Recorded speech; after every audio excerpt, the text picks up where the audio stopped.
नमस्कार मित्रांनो, तुमच्या सगळ्यांचं स्वागत आहे जय मॅथ्स अकॅडमी मराठी या युट्यूब चॅनलवरती. आणि आजचा आपला विषय आहे दोन चलातील रेषीय समीकरण. मित्रांनो, जर तुम्ही 9वीत किंवा 10वीत शिकत असाल किंवा स्पर्धा परीक्षेची तयारी करत असाल तर तुम्हाला दोन चलातील रेषीय समीकरणे माहीत असणे अत्यंत गरजेचं आहे. आणि म्हणूनच आजच्या व्हिडिओच्या माध्यमातून आपण दोन चलातील रेषीय समीकरणे कशाला म्हणतात तसेच त्याची उदाहरणे अगदी सोप्या पद्धतीने बघणार आहोत. तर चला तर मग सुरू करूयात.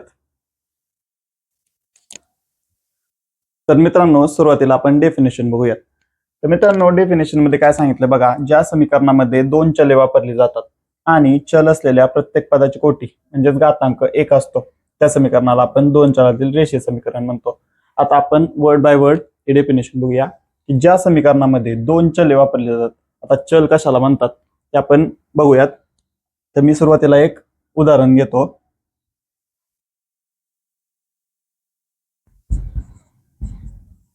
तर मित्रांनो बघा, या समीकरणामध्ये बघा, आता आपण डेफिनेशन नुसार बघू की ज्या समीकरणामध्ये दोन चले वापरली जातात. तर मित्रांनो, इथं पाहू शकता हे समीकरण आहे. या समीकरणामध्ये एक्स आणि वाय हे आपण अक्षर जे वापरलेत, ते जी अक्षर जे वापरलेत त्यांना आपण काय म्हणतो, चल म्हणतो.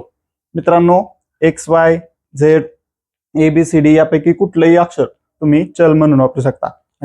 म्हणजे हे काय झालं, तुमचं चल झालं. पण काय झालं, चल. आणि त्याच्यासोबत जी संख्या असते एक पासून कुठलाही अंक असू द्या त्याला आपण काय म्हणतो, तर सहगुणक म्हणतो. काय म्हणतो याला आपण, सहगुणक म्हणतो. आणि बघा, इथं चल नाहीये, हा फक्त एकटाच अंक आहे, त्याला आपण काय म्हणतो, तर स्थिर पद म्हणतो. तर मित्रांनो पाहू शकता, आता तुम्हाला चल आणि सहगुणक आणि स्थिर पद काय असतं हे समजलं असेल की जे एक्स वाय अक्षर जे असतात ए पासून झेड पर्यंत कुठली पण अक्षर वापरू शकतो त्यांना आपण चल म्हणतो. आणि त्याच्यासोबत जे अंक असतात 2, 3 किंवा कुठलाही अंक असू द्या त्याला आपण सहगुणक म्हणतो. आणि जो एकटाच असतो ज्यासोबत चल नसतो त्याला आपण काय म्हणतो, स्थिर पद.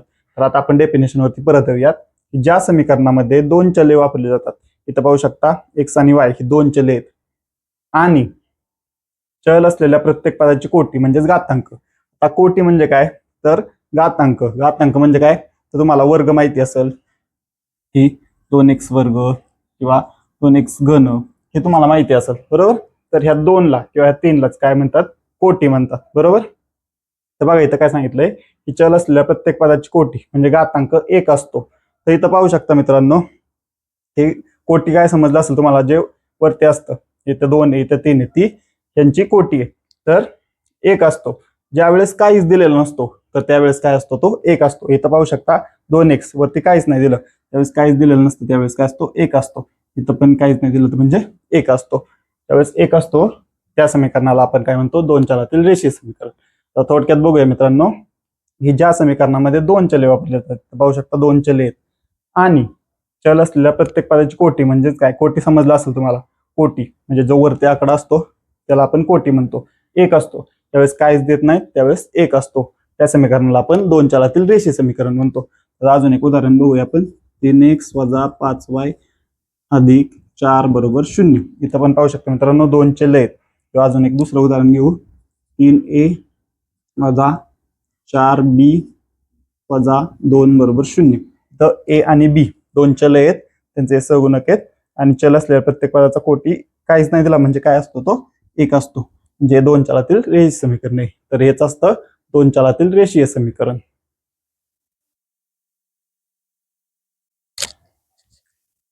तर मित्रांनो, दोन चलातील रेषीय समीकरण समजल्यानंतर आता आपण त्याचा गुणधर्म पाहूयात. तर गुणधर्मामध्ये काय सांगितलंय, तर ax अधिक by अधिक c बरोबर 0 हे दोन चलातील रेषीय समीकरणाचं काय असतं, सामान्य रूप असतं. पाहू शकता मित्रांनो, ax अधिक by अधिक c बरोबर 0. इथं पण तुम्हाला दिसतंय 2x अधिक 3y अधिक 4 बरोबर 0 हे दोन चलातील रेषीय समीकरण आहे आणि ते याचं सामान्य रूप आहे. म्हणजे काय, तर सहगुणक चल आणि स्थिर पद बरोबर 0 असं असेल. हे काय असतं, दोन चलातील रेषीय समीकरणाचं सामान्य रूप असतं. तर पुढे काय सांगितलं बघा, ए बी सी या वास्तव संख्या असून. तर वास्तव संख्या म्हणजे काय, तर मित्रांनो तुम्हाला संख्यांचे प्रकार माहित नसतील तर संख्यांचे प्रकार कुठले असतात, नैसर्गिक संख्या, पूर्ण संख्या, पूर्णांक संख्या, परिमेय संख्या, अपरिमेय संख्या, वास्तव संख्या, सगळ्या संख्यांचे जे प्रकार असतात त्याचा आपला सेपरेट व्हिडिओ बनवलेला आहे आपल्या चॅनलवरती, तो तुम्हाला पहा. त्यामध्ये तुम्हाला वास्तव संख्या समजेल. तर वास्तव संख्या काय असतात मित्रांनो, की या सगळ्या संख्या मिळून म्हणजे नैसर्गिक संख्या, पूर्ण संख्या, परिमेय संख्या, अपरिमेय, या सगळ्या संख्या मिळून काय तयार होतात, तर वास्तव संख्या तयार होतात. तर बघा ए बी सी या वास्तव संख्या असून म्हणजे ए बी सी या वास्तव संख्या असतात, म्हणजे आपण इथं कुठलीही संख्या वापरू शकतो. असून ए आणि बी एकाच वेळी शून्य नसतात. म्हणजे काय, तर ए बरोबर शून्य नसतो आणि बी बरोबर शून्य नसतो. म्हणजे ए आणि बी ची किंमत काय नसते, शून्य नसते. तर का शून्य नसते, तर इथं पाहू शकता मित्रांनो, समजा जर असं असेल 0x अधिक 2y अधिक 4 बरोबर 0, जर असं असेल तर बघा इथं पण दोन चल आहेत आणि सहगुणक चलाचा. तर बघा हे दोन चलातील रेषीय समीकरण आहे का, तर आहे. इथं दोन चल आहेत आणि घातांक एक आहे. पण बघा मित्रांनो, इथं 0 आणि 1 आहे. शून्याने कुठल्या पण संख्येला गुणलं तर काय होतं, शून्यच होतं. म्हणजे इथं काय राहील, 0 अधिक 2y अधिक 4 बरोबर 0. म्हणजेच काय राहील फक्त की 2y अधिक 4 बरोबर 0. तर बघा आता दोन चलातील रेषीय समीकरण राहिलं का, नाही. त्यामुळं ए आणि बी ची किंमत शून्य नसते. म्हणजे इथले ए आणि बी ची किंमत शून्य नसते. सी शून्य असला तरी चालतो. तर हा गुणधर्म असतो दोन चलातील रेषीय समीकरणातला. तर दोन चलातील रेषीय समीकरण काय असतं, त्याचं सामान्य रूप काय असतं हे तुम्हाला इथं समजलं असेल. पुढे उदाहरणात तुम्हाला एखादं समीकरण देताल, ते सामान्य स्वरूपात करायला सांगतात, त्यावेळेस या स्वरूपात ते करायचं. आणि एबीसी वास्तव संख्या असते, म्हणजे एबीसी ची किंमत वास्तव संख्या असते. वास्तव संख्या काय असतात ते आपल्या डिटेलमध्ये त्या व्हिडिओमध्ये तुम्ही पाहू शकता. आणि ए आणि बी ची किंमत काय नसते, शून्य नसतो. हा असतो गुणधर्म दोन चलातील रेषीय समीकरणाचा.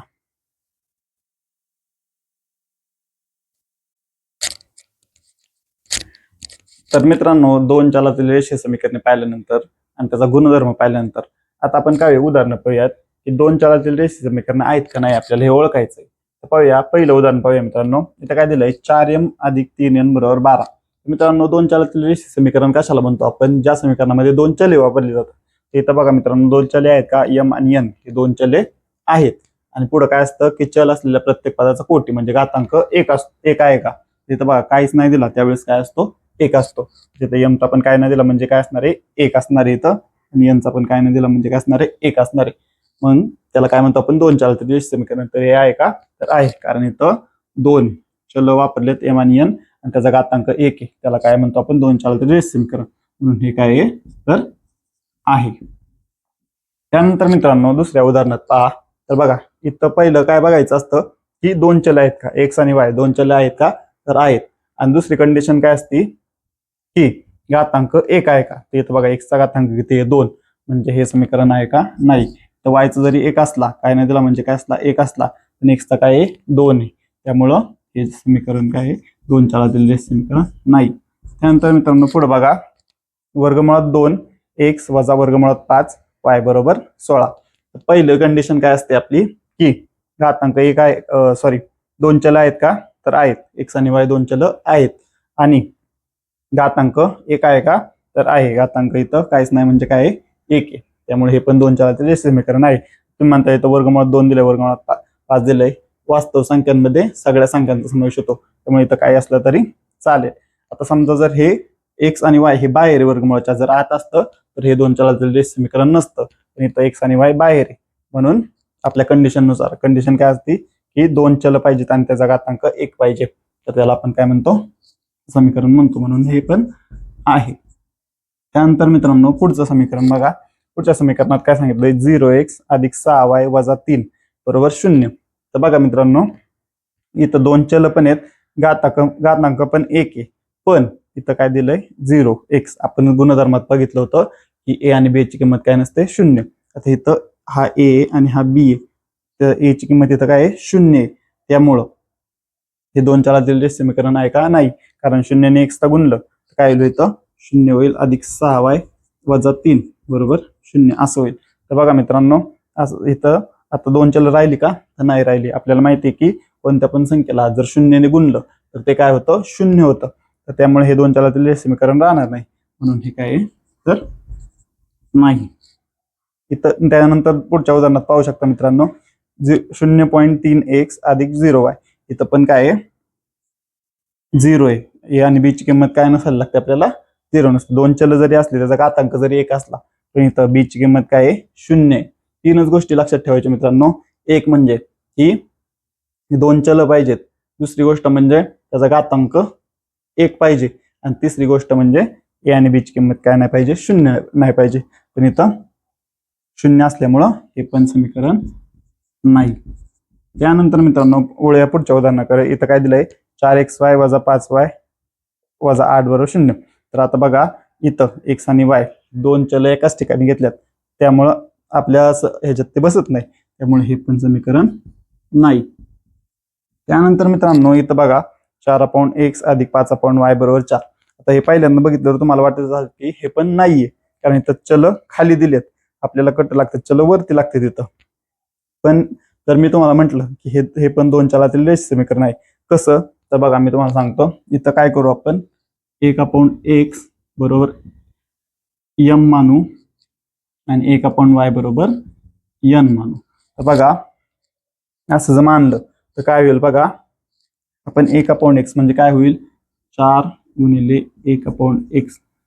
इथं आपण ह्याची फोड करून घेतली, 4 ला सेपरेट केलं गुणिले 1/x अधिक, तर पण 5 ला सेपरेट घेतलं गुणिले 1/y बरोबर किती आहेत, 4. बघा आता 1/x बरोबर काय मानले आपण, m मानले, 4m अधिक 5. 1/y बरोबर काय मानलं आपण, n मानले बरोबर 4. आता बघा इथं बघू शकता तुम्ही, m आणि 2 n हे दोन चल झाली, त्याचा घातांक पण काय आहे, 1 आहे. इथं ए आणि बी ची किंमत काय नाहीये, 0 नाही. हे पण दोन चलातील समीकरण आहे. तर मित्रांनो अशी असतात उदाहरणं, आपल्याला ओळखायचं असतं, थोडे स्ट्रिक्ट देतात आपल्याला, ते आपण समजून घ्यायचं व्यवस्थित. फक्त 3च गोष्टी लक्षात ठेवायच्या मित्रांनो. पहिली गोष्ट म्हणजे दोन चल पाहिजेत, दुसरी गोष्ट म्हणजे घातांक 1 पाहिजे, आणि तिसरी गोष्ट म्हणजे ए आणि बी ची किंमत काय नाही पाहिजे, 0 नाही पाहिजे, ए ची किंवा बी ची. बघा हा ए असतो, हा बी असतो, ए आणि बी ची किंमत 0 नाही पाहिजे. असं असेल तर ते दोन चलातील रेष समीकरण असतं. तुम्हाला जर कुठलं उदाहरण समजलं नसेल तर कमेंटमध्ये नक्की सांगा. तुम्हाला जर हवं असेल हा चार्ट तुम्ही लिहून घेऊ शकता.